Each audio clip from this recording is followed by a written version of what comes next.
السلام علیکم، آپ دیکھ رہے ہیں دنیا نیوز HD۔ میں ہوں عامر ظفر اور میں ہوں ثانیہ چوہدری۔ ہیڈ لائنز آپ نے جانی، خبروں کی تفصیل آپ کو دیں گے کہ الیکشن کمیشن نے PTI انٹرا پارٹی انتخابات کیس کا فیصلہ محفوظ کر لیا ہے۔ تحریک انصاف نے الیکشن کمیشن کے سوال نامے کا جواب جمع کرا دیا۔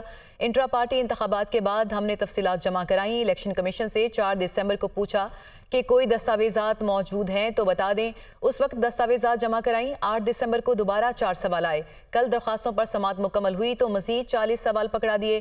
الیکشن کمیشن کے سوال نامے پر مایوسی ہوئی۔ جب سب کے فارم 65 پر پارٹی سربراہ کے دستخط ہیں تو ہمارے ساتھ تعصب کیوں؟ ہمارے دفاتر بند کیے گئے، پھر بھی پارٹی الیکشن کا شیڈیول چسپاں کیا۔ بیرسٹر علی ظفر کے دلائل، الیکشن کمیشن نے فیصلہ محفوظ کر لیا۔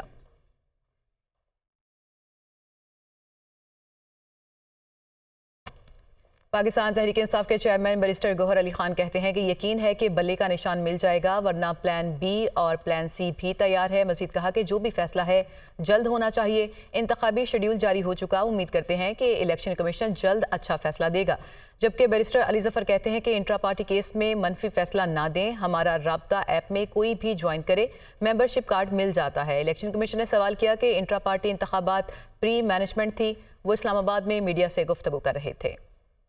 40 سوال جو ہیں وہ خالی PTI سے پوچھے گئے اور دوسری پارٹی سے نہیں پوچھے گئے، تو سرٹنلی ایک تاثر تو ملتا ہے کہ ڈسکرمنیشن ہو رہی ہے۔ ٹیکنیکل سوال اٹھانے، اتنے ٹیکنیکل ایشوز اٹھانے، اور اس کے لیے پاکستان کی سب سے بڑی جماعت کا الیکشن سمبل ڈیلے کرنا، 2 دن رہ گئے ہیں، شاید 1 دن رہ گیا ہے نامینیشن پیپرز میں، اس کو ڈیلے کرنا کہ ہمیں سمبل نہ ملے، ان ٹیکنیکل سوالوں کے وجہ سے میرا خیال ہے جمہوریت کو بڑا نقصان پہنچے گا۔ سے یہ اپیل کروں گا، جو ہمارے کہا ہوا ہے کہ سپریم کورٹ نے جب ابھی یہ آرڈر کیا ہوا کہ 8 تاریخ کو ہو، اور بہت اچھا ہوا، ہم تو تھرو آؤٹ سپریم کورٹ میں تھے، ہم نے 3 پٹیشنیں سپریم کورٹ میں فائل کر دی تھی، 7 پٹیشنیں ہم نے ہائی کورٹ میں فائل کر دی تھی، بار بار الیکشن کمیشن کے پاس بھی آئے تھے اس مسئلے کے لیے کہ آپ ROs اور DROs کو اگر لگانے تو عدلیہ سے آپ لے لیں اور فری فیئر ٹرانسپیرنٹ الیکشن کرانے کے لیے۔ اب چونکہ سپریم کورٹ اس کو اوورسی کر رہا ہے، وہ میٹر کو رکھا ہوا ہے، تو ہم سپریم کورٹ پہ اعتماد کریں گے، جس سے انہوں نے کام کروانا ہے، جس سے فیسلٹیز پرووائڈ کرنی ہے، جس کیئر ٹیکر سیٹ اپ، اس کیئر ٹیکر سیٹ اپ کے خلاف کے انڈر جو بھی الیکشن ہوں گے تو وہ تو لوگ ڈسپیوٹ کریں گے۔ یہ تو care set free and transfer جو ہے فیئر ہے نہیں، امپارشل سیٹ اپ تو یہ ہے نہیں، لیکن سپریم کورٹ انشاءاللہ تعالیٰ سے اقدامات کرے گی کہ الیکشن فری اینڈ فیئر کروائے گی۔ نیب نے بانی PTI کے خلاف احتساب عدالت میں ایک اور ریفرنس دائر کر دیا۔ نیب نے بانی PTI اور بشرا بی بی کے خلاف توشیخانہ ریفرنس دائر کیا ہے۔ نیب راولپنڈی کی جانب سے دائر ریفرنس میں 2 ملزمان کے نام شامل ہیں۔ احتساب عدالت کے رجسٹرار آفس نے ریفرنس کی جانچ پڑتال شروع کر دی ہے۔ نیب پروسیکیوٹر سہیل عارف نے تفتیشی افسر محسن ہارون اور تفتیشی افسر وقار الحسن کے ہمراہ ریفرنس دائر کیا۔ توشیخانہ کیس میں سابق وزیراعظم کو الیکشن کمیشن نے نااہل کیا ہوا ہے۔ الیکشن کمیشن نے سیکرٹری کابینہ ڈویژن کو احد چیمہ کو مشیر کے عہدے سے ہٹانے کا حکم دے دیا ہے۔ احد چیمہ کو فوری طور پر مشیر کے عہدے سے الگ کر دیا جائے۔ احد چیمہ گزشتہ کابینہ کا حصہ رہے ہیں۔ فیصلے میں یہ کہا گیا ہے احد چیمہ انتخابات پر اثر انداز ہو سکتے ہیں۔ الیکشن کمیشن نے یہ فیصلہ جاری کر دیا ہے۔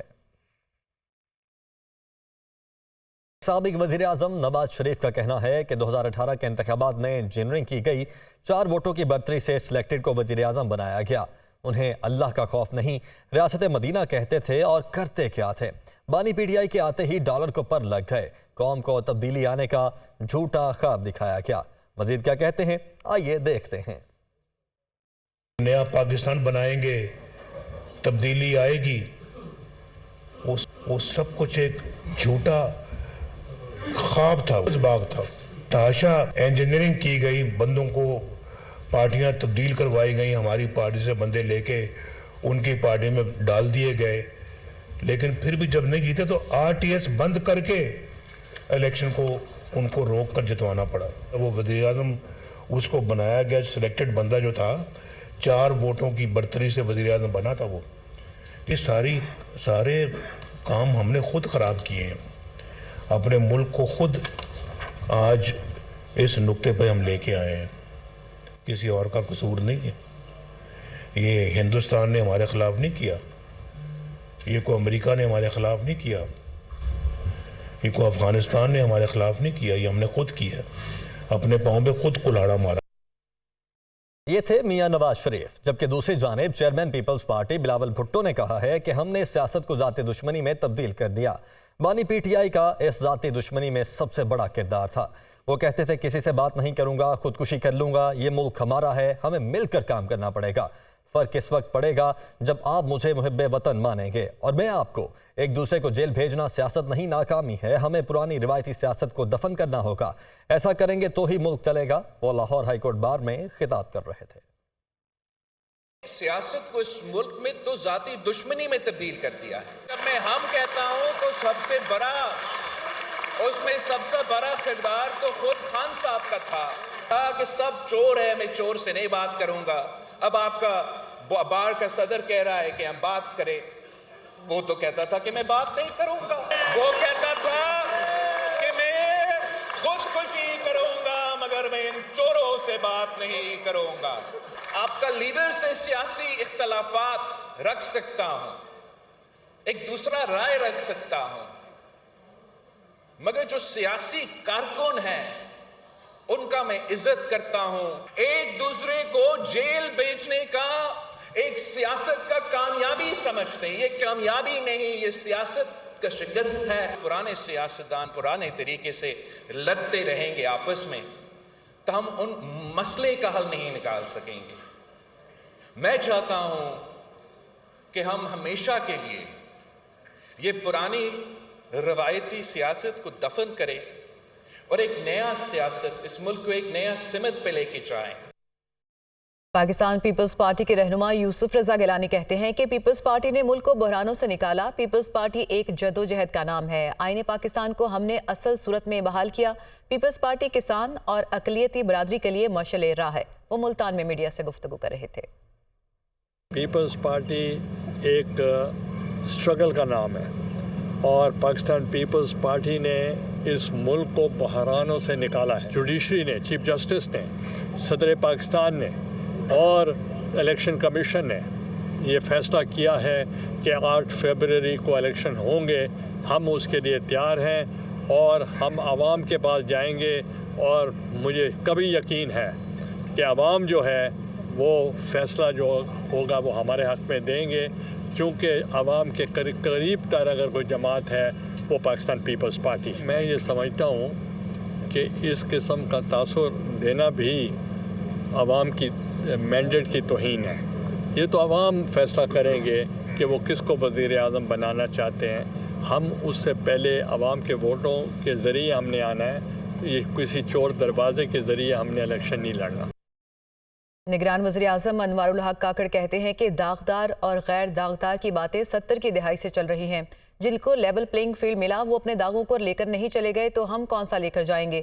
داغ یہ ہوتا کہ ہم الیکشن نہ کراتے، ہم صاف اور شفاف انتخابات کرائیں گے۔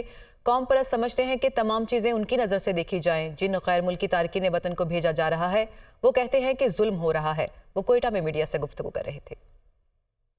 قوم پرست سمجھتے ہیں کہ تمام کی تمام چیزیں جو ہے نا وہ ان کی نگاہ سے دیکھی جائیں اور اس کو الہامی درجہ دیا جائے، جو ہم دینے کو تیار نہیں ہیں۔ تو لیول پلینگ فیلڈ ملا، وہ اپنے داغوں کو لے کے نہیں چلے تو ہم کون سا داغ لے کے جائیں گے؟ اور کون سا داغ ہوتا ہے؟ داغ یہ ہوتا کہ اگر ہم الیکشن نہ کراتے۔ الیکشن کرانے کے بعد نا یہ لفظ داغ میرے خیال میں ذرا نامناسب ہے۔ ہم الیکشن کرائیں گے، الیکشن کمیشن پاکستان اس کو کنڈکٹ کرے گا۔ کوئی مخصوص سیاسی جماعت ایک دعویٰ لے کر یا کوئی اور دعویٰ لے کر آئے، دعوے کیے جا سکتے ہیں، وہ لوگوں کو ڈیسائیڈ کرنے دے کہ اس دعوے میں کتنا وزن ہے کتنا وزن نہیں ہے۔ بعض اوقات ایک سچا بیانیہ ہوتا ہے اور بعض اوقات ایک سچا بیانیہ نہیں بھی ہوتا۔ آگے بڑھتے ہیں۔ نگران وفاقی وزیر صنعت و پیداوار گوہر اعجاز کہتے ہیں کہ پاکستان اور چین کے درمیان تجارتی تعلقات میں ایک نئے دور کا آغاز ہوا۔ خشک مرچوں کی پہلی کھیپ چین کے لیے روانہ ہو رہی ہے۔ یہ اہم کامیابی لی ٹانگ فوڈ کمپنی کی کاوشوں سے ممکن ہوئی۔ مزید کہا کہ برآمد کنندگان اعلیٰ معیار کو برقرار رکھیں اور پیداوار میں اضافہ کریں۔ چینی مارکیٹ کی توقعات پر پورا اترنے کے لیے مؤثر مارکیٹنگ کی حکمت عملی کو نافذ کریں گے۔ پاکستان سے پہلی ڈرائیڈ چلی کی کنسائنمنٹ جو ہے وہ چائنا جا رہی ہے۔ ہم شکر گزار ہیں چائنا کا، جنہوں نے اپنے